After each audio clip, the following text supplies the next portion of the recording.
KPM.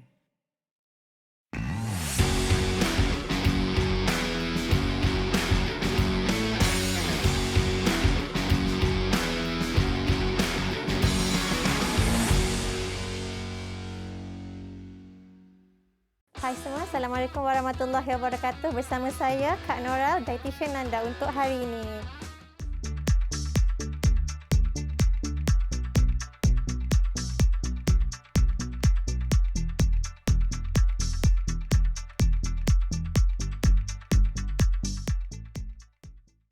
Untuk slot diet dan nutrisi pada kali ini, insya-Allah kita akan bersiaran membincangkan tentang pemakanan sukan untuk atlet. Kita tak tengok dah biasa-biasa ni sebab kita nak fokus kepada atlet remaja. Sebelum tu adik-adik kena faham dulu siapa yang kita katakan remaja ni sebenarnya. Mengikut tafsiran WHO, World Health Organization, remaja adalah mereka yang berumur di antara 10 sehingga 19 tahun. Jadi adik-adik tentunya adalah mereka yang dikategorikan sebagai golongan remaja. Ini merupakan satu fasa ataupun satu fasa transisi daripada kanak-kanak kepada alam dewasa.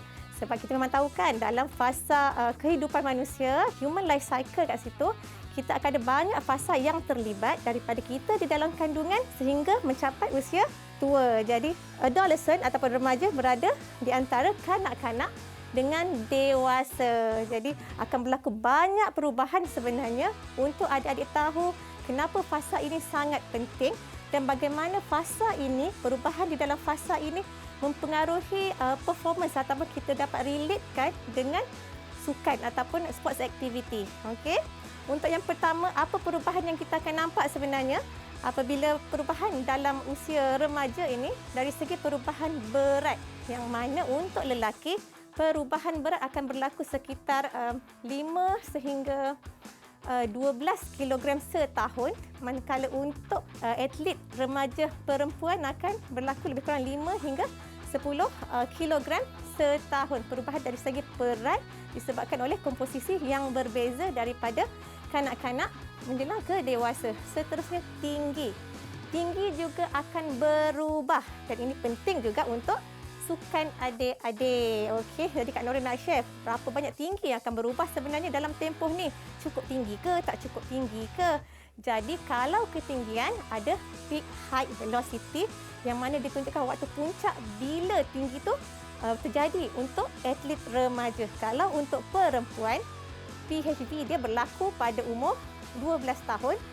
Manakala untuk atlet lelaki dia berlaku pada umur 14 tahun. Itu paling puncak dan kenaikan tinggi itu berlaku lebih kurang 9 cm untuk atlet remaja lelaki dan 8 cm untuk atlet remaja perempuan. Okey, dua kita nampak perubahan. Berat badan dan juga ketinggian. Okey, seterusnya apa lagi yang akan berubah ni? Kalau tempoh adolescent ataupun remaja ni, semestinya body composition ataupun kita kata komposisi tubuh badan. Dalam tempoh ni akan berubah juga komposisi tubuh badan adik-adik. Adik-adik akan nampak apa yang berbeza dari segi fat mass iaitu jisim lemak dan juga fat free mass iaitu jisim tanpa lemak dan juga distribution fat itu sendiri. Kalau perasan awal-awal tu lebih kurang sama je atlet remaja lelaki, atlet remaja perempuan. By the time dah matang, dah sampai sexual maturity, dah period, perempuan akan banyak deposited lemak dekat bahagian mana? Dekat bahagian bawah badan. Okey, seterusnya kita cakap tentang perubahan dari segi bone mass.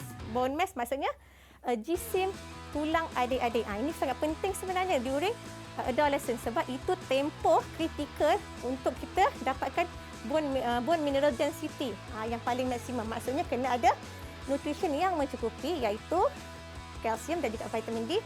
Begitu juga dengan physical activity yang mana ia akan menguatkan tulang adik-adik. Kita cakap pasal flexibility. Flexibility pun akan berubah juga. Kenapa dia berubah? Sebab keupayaan kita berbeza-beza dan dia mempengaruhi flexibility antara lelaki dengan perempuan. Yang perempuan akan mempunyai flexibility yang lebih baik berbanding atlet lelaki. Dan yang seterusnya yang kita boleh bincangkan juga, penting juga sebenarnya untuk kita tahu yang ada perubahan dari segi muscle growth dan muscle strength. Ya, dalam tempoh ni juga akan berlaku perubahan dari segi otot adik-adik sebenarnya, dari segi kekuatan dan juga jumlah otot. Pada awalnya, atlet perempuan dengan lelaki sama je, dia akan tambah. Kemudian lelaki akan lebih banyak mempunyai otot berbanding dengan atlet perempuan.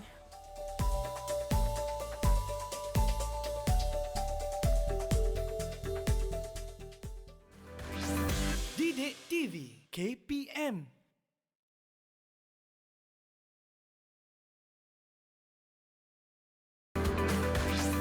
Didik TV KPM.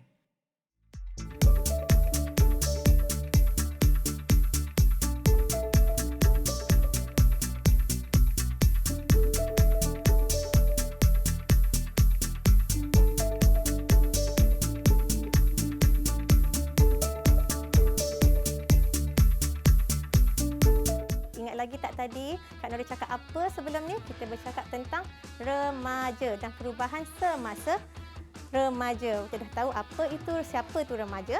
Jadi kita cerita apa tu sports nutrition sebenarnya. Sports nutrition dengan atlet penting ataupun tidak, ataupun ada sports nutrition tapi tak perlu pun sebenarnya. Sports nutrition itu sebenarnya kalau nak cerita ke adik-adik, ia merupakan satu kepelbagaian nutrition sebenarnya. Diversity nutrition sebenarnya, yang mana ia berkisarkan tentang nutrisi dan diet, dan kita kaitkan dia dengan prestasi atlet. Kita guna prinsipal daripada exercise fisiologi untuk mendapatkan kesan yang lebih baik terhadap prestasi atlet, yang mana sports nutrition ini akan membantu adik-adik sebenarnya untuk menyokong latihan adik-adik, untuk memberi lebih input supaya ada performance ataupun meningkatkan prestasi, dan juga untuk memberi adik-adik maklumat tentang pemulihan sebagai seorang atlet.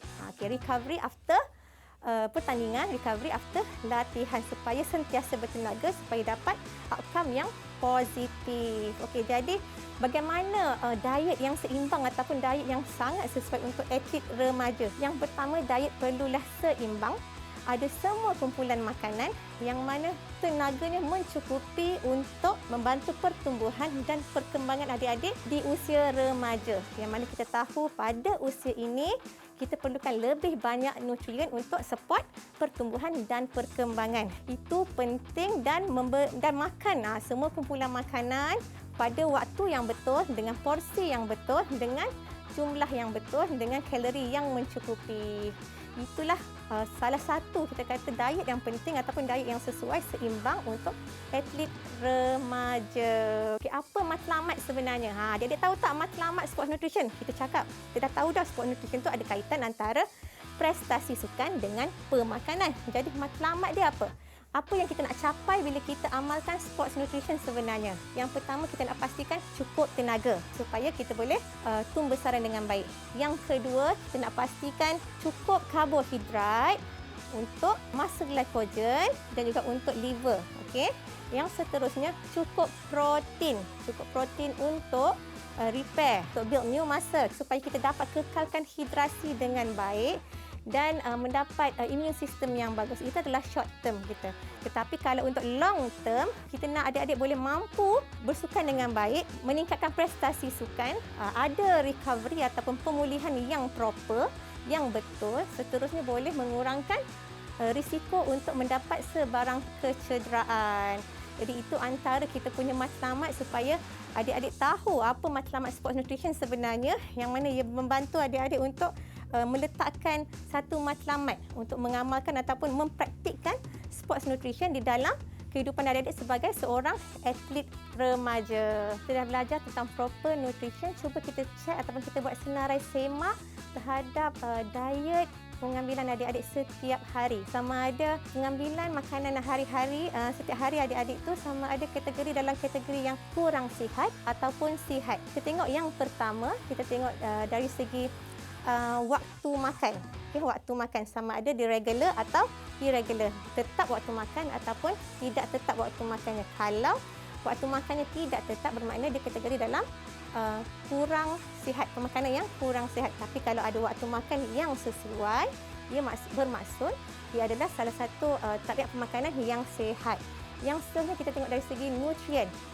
Kalau kaya dengan nutrien dense, bagus, sebab dia adalah antara tabiat pemakanan yang sihat lah. Kita amalkan makanan-makanan yang tinggi dengan nutrien berbanding makanan yang kurang dengan nutrien. Okey. Kemudian kita tengok pula saiz porsi.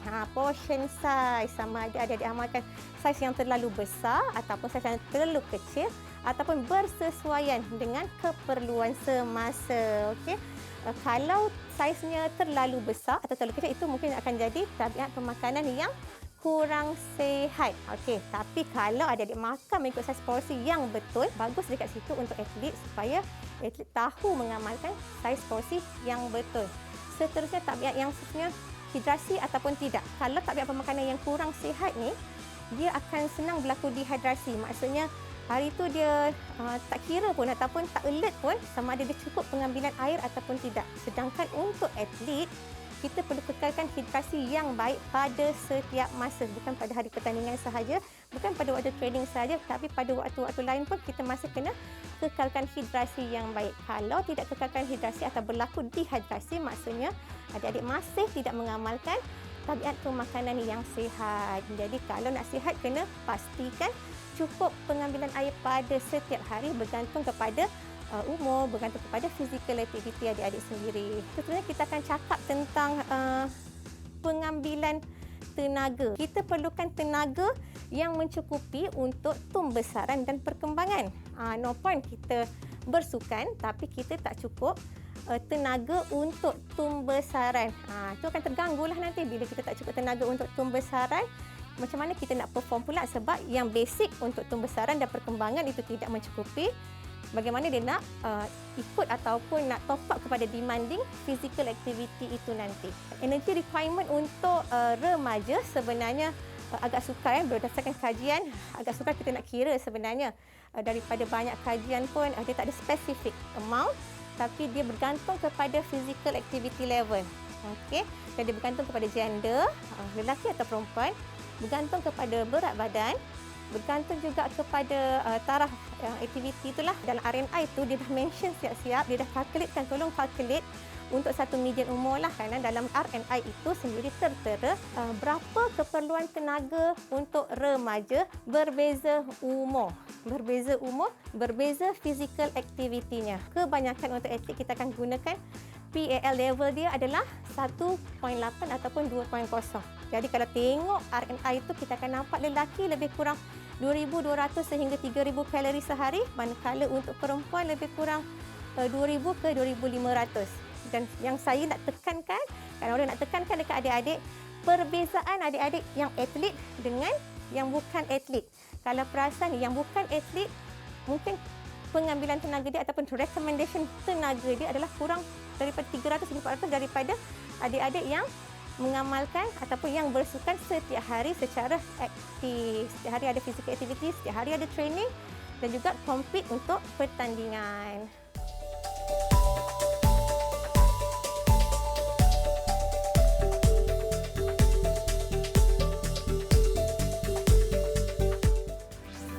Didik TV KPM.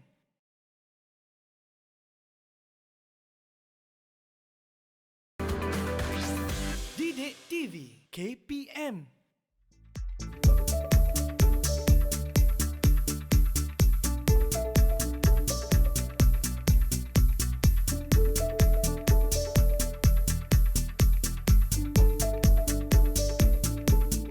Tadi kita dah cakap pasal energy requirement ataupun keperluan tenaga bagi atlet remaja lelaki dan perempuan berdasarkan RNI Malaysia. Berapa tenaga yang kita perlukan setiap hari untuk kita kekal bertenaga dan juga membantu tumbesaran. Jadi macam mana kita nak pecahkan? Kita dah tahu kalori je sekarang ni.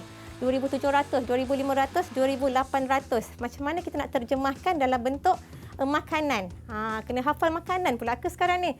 Tak, dalam RNI ataupun dalam kita punya panduan pemakanan untuk atlet remaja, untuk remaja, kita ada cadangan sebenarnya. Cadangan yang menunjukkan setiap kumpulan makanan tu kita perlu ambil berapa hidangan berdasarkan keperluan tenaga yang kita perlukan. 2,500, saiz hidangannya mungkin berbeza dengan 2,800 dan mungkin berbeza dengan 2,200.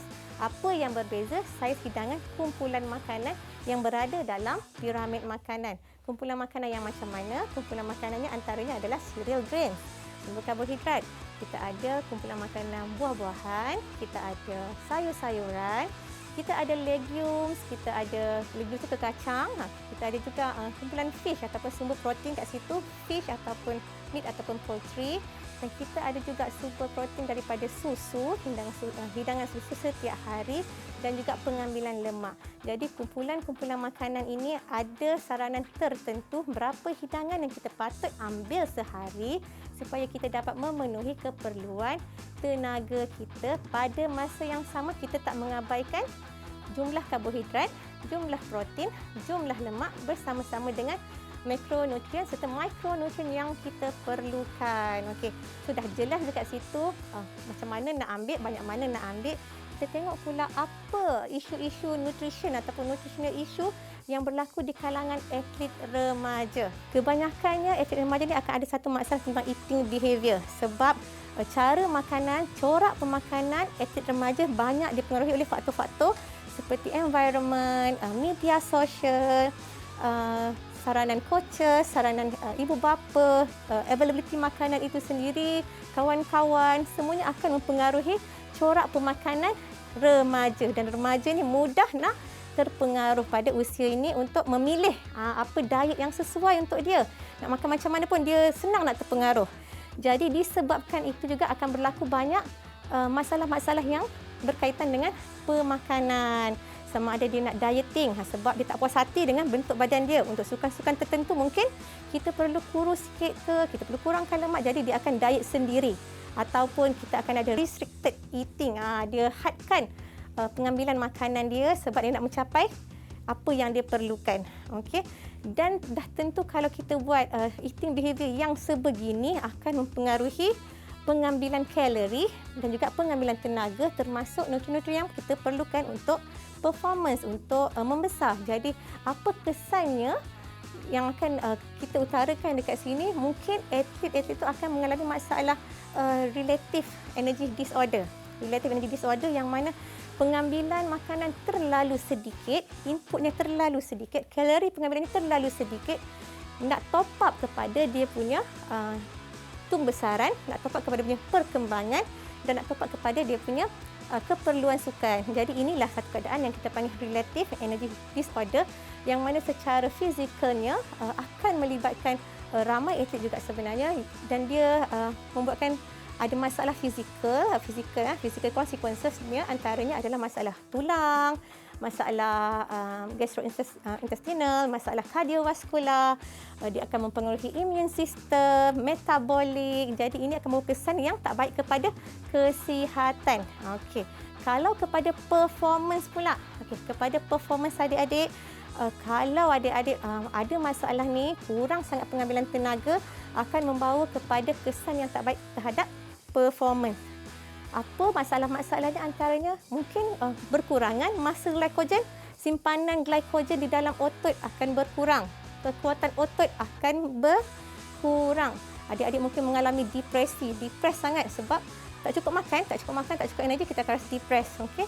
Hilang koordinasi, susah nak koordinate, dan juga ada masalah kognitif. Masalah kognitif, susah nak berfikir, susah nak buat keputusan sewaktu compete, susah nak buat keputusan sewaktu bersukan, disebabkan kekurangan pengambilan tenaga. Dan juga dia akan menyebabkan risiko terhadap kecederaan menjadi lebih tinggi, mudah tercedera. Apa tips-tips untuk dapatkan nutrien yang optimum sebenarnya bagi atlet? Okey, antara tips-tipsnya, menjaga waktu makan. Pecahkan waktu makan kepada 3 makan utama dan 3 snack. Okey, 3 makan utama adalah sarapan pagi, makan tengah hari dan makan malam. Snacking itu akan berlaku di antara kedua-dua waktu makan. Kalau untuk atlet mungkin akan berubah sikit bergantung kepada waktu latihan. Dengan pecahkan keadaan ini, kita akan pastikan setiap hari kita akan mendapat cukup tenaga. Sebab kalau kita lacking satu waktu makan, kita akan mengurangkan jumlah tenaga yang kita ambil. Seterusnya, key nutrien dia. Apa key nutrien yang kita perlukan? Karbohidrat, protein, lemak. Setiap kali waktu makan, kita kena pastikan ada 3 komponen yang menjadikan ia adalah sumber tenaga.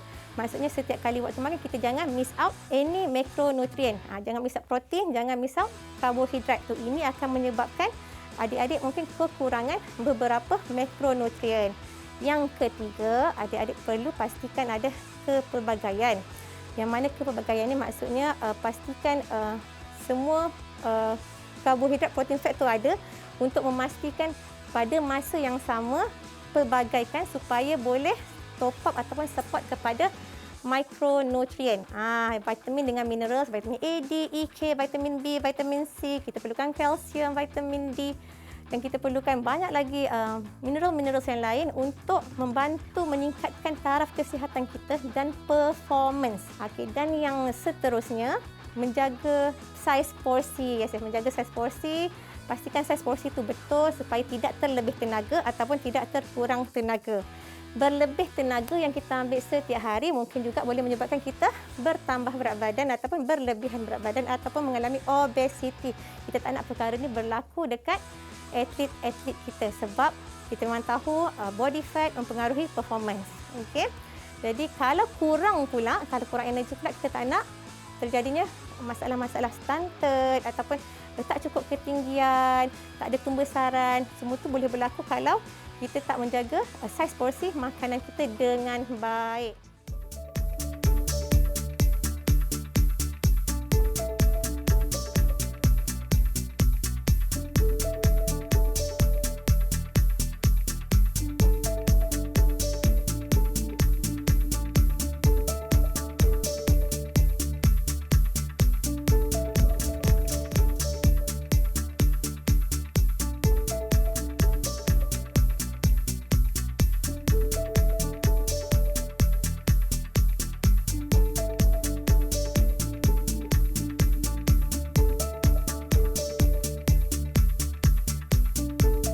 Pastikan adik-adik pada masa yang sama makan untuk compete. Maksudnya makan untuk compete, jangan skip makanan supaya kita ada energi untuk bertanding dan pada masa yang sama cukup tenaga untuk pembesaran.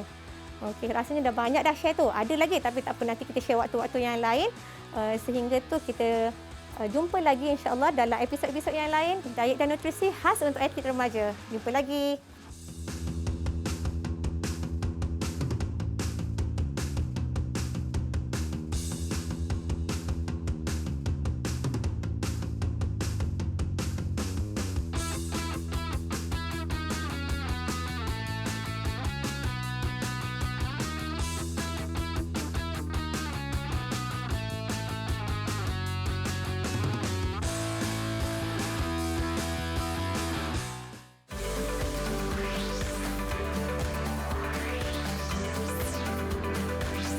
Didik TV KPM